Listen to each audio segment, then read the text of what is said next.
Motorola actually hasn't changed much since it got acquired by Chinese giant Lenovo. It still comes up with mostly reasonably priced devices that are usually a great value for the money, like the Moto G4 editions. The Moto M here is a relatively new member of the growing family that seemingly reiterates the winning formula and checks all the boxes. It has decent specs, good design and an affordable price tag. On paper, this sounds like quite a winning combination, but is that the case in real life? Let's find out. In spite of the fact that it looks a bit generic in pictures, the Moto M is a well-built device that feels quite pleasant in the hand and looks sleek in real life. It's a solid metal handset that's not much larger than the Moto Z Play Droid, but it's arguably more stylish thanks to the streamlined design. The back of the phone doesn't even feature the signature Moto dimple. There's a circular fingerprint scanner at the rear instead. At the bottom of the device, one would find a modern reversible USB Type-C port, thankfully. If you're looking for the audio jack, it's a standard one, and rest assured it is there just at the top of the phone. Finally, the volume rocker and the power button provide very good and clicky feedback. The textured pattern of the lock key provides a grippy feeling, which is something we like.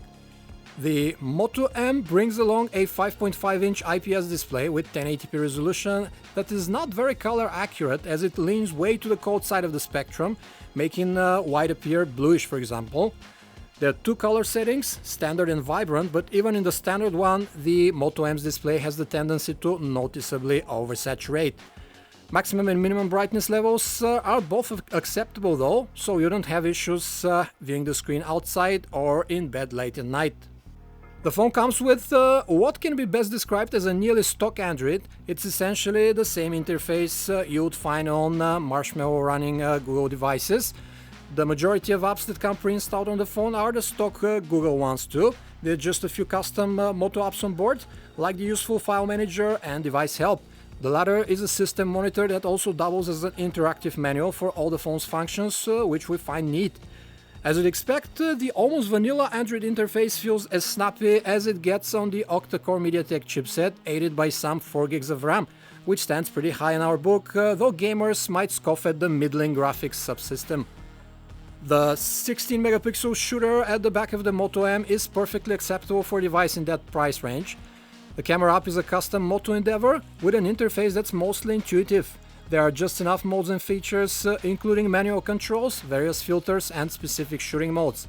The phone has an HDR feature, but you have to manually enable it. Thanks to the face detection autofocus, focusing is fast and almost always spot on. As far as image quality goes, the Moto M is an average performer. If you keep your hand steady and the lighting is favorable, pictures will have a decent amount of detail. However, if any of those prerequisites are not met, it's almost a given that fine details will turn out rather smudged, especially true in dim lighting. Other than that, the Moto M usually exposes images correctly and the camera renders colors close to real life. As for the 8-megapixel front-facing camera, selfies are not as detailed as we'd like them to be, but they fit the bill just fine. The phone maxes out at 1080p videos with 30 frames per second, and the quality of this is mostly acceptable. The camera focuses and readjusts the exposure relatively quickly, but the lack of image stabilization is apparent, leading to somewhat jittery results. All things considered, the Moto M is a good fit for the Asian or European markets only, though its pricing there is not that competitive. The basic 32GB version starts at the equivalent of $240, which in countries like China or India can get you better values. In the US, you might want to look into the excellent Moto G4, which normally goes for $200, though it is lacking in a fingerprint scanner.